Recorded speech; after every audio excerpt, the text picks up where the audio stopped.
By repressing all those emotions, it led to bigger problems. The mental health crisis.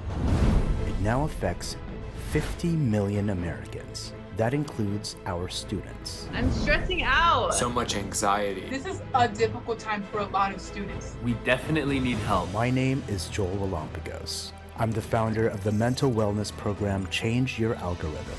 I'm going to talk to students from across the country so I can provide solutions. And together, we are going to break the mental health stigma.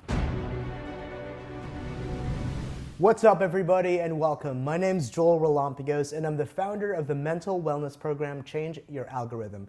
You guys, I'm on a giant mission, and I need your help. I want to break the mental health stigma. And so I'm interviewing students from across the country to find out what's going on with their mental health.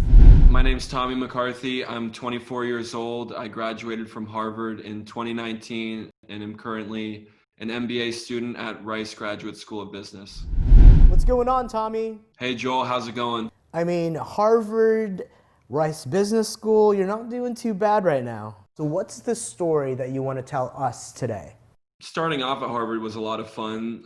Obviously a bit nervous going into that environment. The expectations of you are obviously heightened once you get there. That caused me a lot of stress. I was always sort of the type to internalize my feelings and never really talk about it because of the image that I was trying to portray.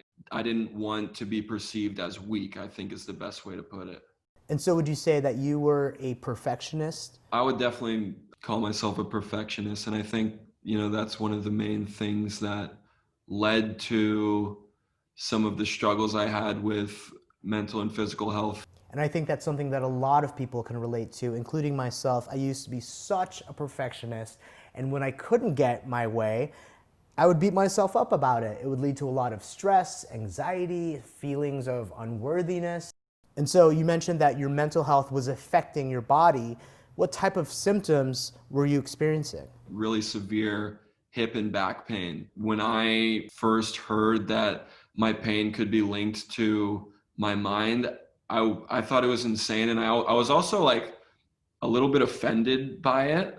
But at that point, my pain had gotten so bad to the point where I could barely get out of bed. I couldn't put my socks on or tie my shoes. I can't thank you enough for sharing this story, and I think it's an important one to tell because a lot of people don't know that your mental health can have a physiological effect on your body. And so tell me, how are you able to overcome that? I really started getting into educating myself on the mind and mind-body medicine. Basically, the main premise in layman's terms is you need to educate yourself on the connection between your conscious, subconscious, and unconscious mind. And when we go through life, we're constantly going through situations where we repress emotions. And over time, what happens is these repressed emotions get stored in our unconscious mind. Basically, after 2 weeks of just applying these principles, I was completely pain-free and haven't felt any pain since. And what is the one message that you have for the students that are watching right now? Never underestimate the power of your thoughts. My dad used to always say this thing to me. He would ask me, what's the most important story you'll ever hear? And I was always like, I don't know. And he would tell me the most important story you'll ever hear is a story you tell yourself. And that's something I've really internalized now because what you choose to believe becomes your reality over time. One question I have for you is, what's something that you practice every day that improves your mental health?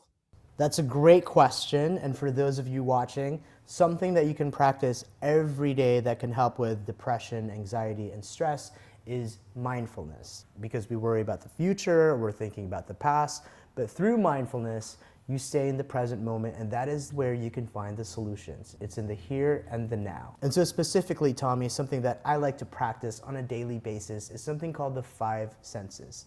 And if you want to be present, do this. Notice 5 things that you can see, and then list out 4 things that you can touch, 3 things that you can hear, 2 things that you can smell, and then 1 thing that you can taste. And if you do that, what happens to your mind is that it really just focuses on the present moment. And remember, anxiety is worries about the future, and depression is thinking about the past, through sadness. But through the five senses, you're really challenging your mind to stay present. Got it. So Tommy, as a special gift from us to you, Chegg is giving you access to some of their digital services which you don't have to pay for. And then from Change Your Algorithm to you, we're giving you access to our masterclasses, which you also don't have to pay for.